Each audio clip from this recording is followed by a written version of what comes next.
Hello, time for another one take wrap up. So when I'm filming this, it is the 29th, so technically there's one more day of June, but I'm gonna wrap up what I read in June anyway, because I might finish one more book, but nothing crazy. So let's go ahead and get started. If you've never seen one of my one take wrap ups, the idea is I wrap up what I read in the month, but I do it in one take because I hate editing videos. Let's go ahead and get started. So to start off the month, I finished up some comic books. I read volumes 3, 4, and 5 of Moon Knight. That included Halfway to Sanity, Road to Ruin, and The Last Days of Moon Knight by Jed MacKay. I really loved this series. I'll just kind of speak on it in general. I thought it was a really interesting take on the Moon Knight character and his story. It's very like hero, but like a little bit of vigilante, anti-hero vibes, which is very Moon Knight. And I really liked the cast of characters. I really liked Tigra. That was a character that was brought in. She's one I've never really read before or heard of before, to be completely honest, but I really liked her character and I really liked the relationship between Moon Knight and Tigra, so I thought this was a really good book. I liked bringing in the werewolves and the vampires into the story, and I just really think could be a lot of interesting things to pull into the MCU maybe one day if we could get Moon Knight back into the MCU. I love Moon Knight. So yeah, I really enjoyed these comics. I also read 2 more comics. Might as well just cover these while we're here. This is volumes 1 and 2 of Vengeance of the Moon Knight by Jed MacKay. This series is ongoing, so the next ones that I plan on reading will not be like a combined volume, so I might not mark them on my Goodreads. They're still individual issues, but anyway, this is a continuation of the last series. The volume 5 had ended with like a really big cliffhanger, and this picks up, and the first volume of the new series was really interesting. Each issue is from the point of view of a character that kind of surrounded Moon Knight and how they're handling everything that went down. And it's just really interesting. And then volume 2 goes back to like Moon Knight. I really enjoy it. I really like this writer. I've went and like favorited quite a few other comic series from him that I want to try and read because I really like his plotting and his story and the way he tells the story. Next, I read Head Coach by Leah Riley. This was a hockey romance, more like novella length. This one I did really like. This was with the reporter and the head coach of the hockey team. They were kind of enemies to lovers kind of situation. They not like are straight enemies, but definitely have butted heads a lot, but he ends up really needing a date to his ex's wedding. And he shares a daughter with his ex, and so he's, you know, being supportive and everything. And so he invites her to go with him kind of on a whim. And it's a really sweet story. They still kind of butt heads even when they do get together, and I really liked that dynamic. Their chemistry wasn't as strong as the characters in the first book, but I did still really enjoy it. This one is definitely spicier than the first book. But it was a fun read and I did enjoy it. I think I gave it a 4 stars, I want to say. Next, finishing off that series, I read Virgin Territory by Leah Riley. This was definitely my least favorite of the 3. I still enjoyed it, but it just wasn't as strong as the other ones. I liked both of the characters, but the relationship between the two of them was very lust-based and didn't ever really feel like it developed further than that. Like it does, but it doesn't. It just wasn't as strong as the other 2, but I did still enjoy it, and I thought it was an interesting story. This one, I liked the kind of secondary plot this one had with her ex-boyfriend. Not like it wasn't like a mystery or anything, but it like added like an element of suspense that I did enjoy reading. Next, I read All Dead Girls Lie by Piper L. White. This video is going to be much shorter than my April and May wrap up. But I promise I feel like I've read a good amount in June, but I guess I haven't read that many books. Anyway, All Dead Girls Lie by Piper L. White, I was sent for review, and I did really like it.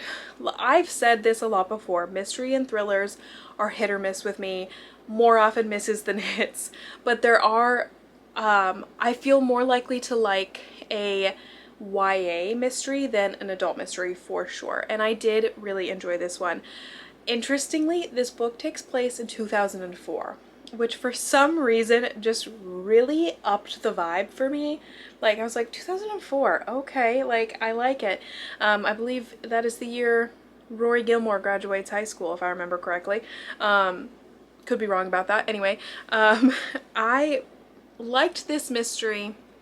I liked the plot and like the mystery part of the plot, I should say. It does have LGBTQ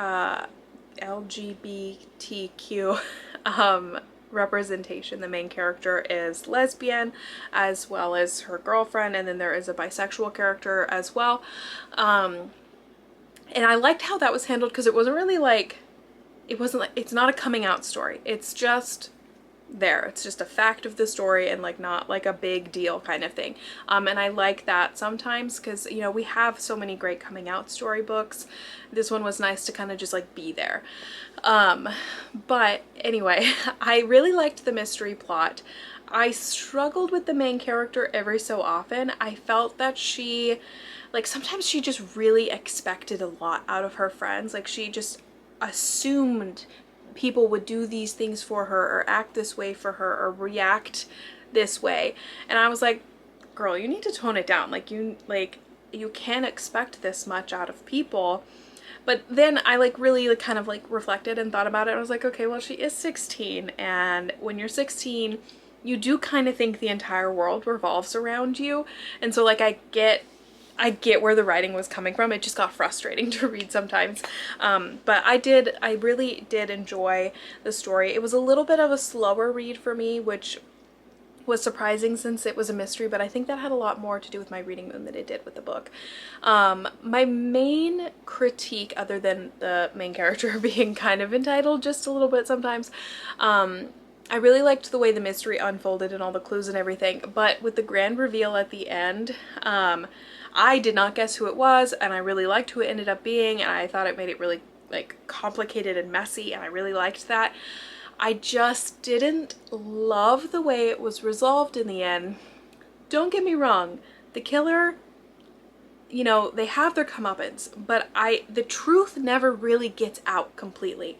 People don't know everything that happened, and that upset me, because I was like, I think the killer deserved to be like outed to the world for what they did, and they weren't. That was my only like critique. But overall it was a fun time, and I really at no point could guess what was going on. But I had a fun time reading it.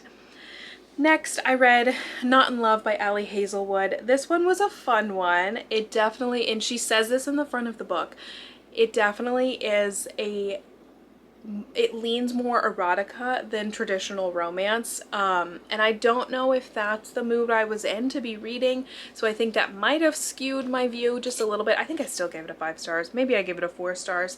4.5 maybe. No, I gave it a 4 stars. So I really liked the characters, and I thought the characters had great chemistry.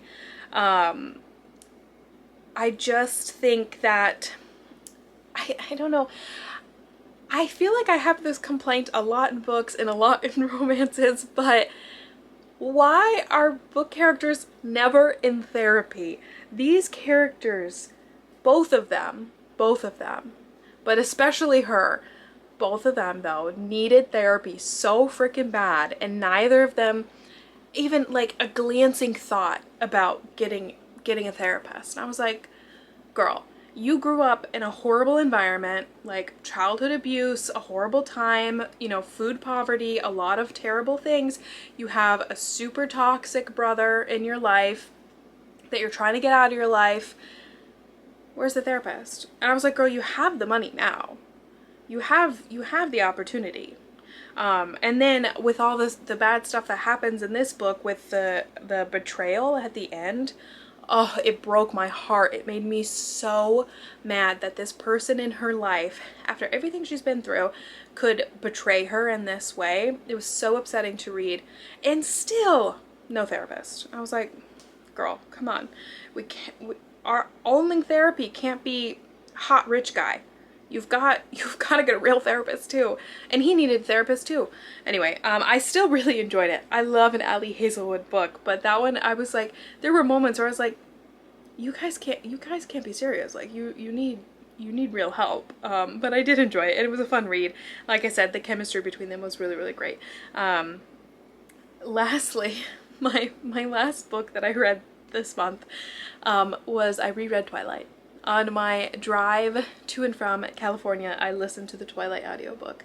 It was a fun time, and I do think I'm going to continue the reread and read the other ones too. This has got to be literally probably my 12th time reading Twilight. Only my second time listening to the audiobook though. Don't really like the audiobook. I might do audio of all of them. I don't know. I don't like the narrator, but I like listening to it. It's a new way to read the book that I haven't experienced, but it's a really bad narrator. I don't know. But obviously I love Twilight. Give it 5 stars. What a fun time. My current books, I'll throw them in here. I might finish one of these, but I'm probably not going to finish both in the next day and a half. I'm reading Clockwork Angel by Cassandra Clare. Reread. Love. Great time. And I'm reading... Actually, it's been like 6 years since I've read it, so frankly, I don't remember any of it. I remember how it ends, and I like remember some favorite scenes, but I don't remember the details. But I'm having a great time. And then I'm reading You Should Be So Lucky by Kat Sebastian. Definitely won't finish this one, I don't think, because I'm listening to it on audio. And I typically lately have just been listening to audiobooks when I'm driving places, and not like other times. But I've never used to be an audiobook in the car person, but I've been really enjoying it lately.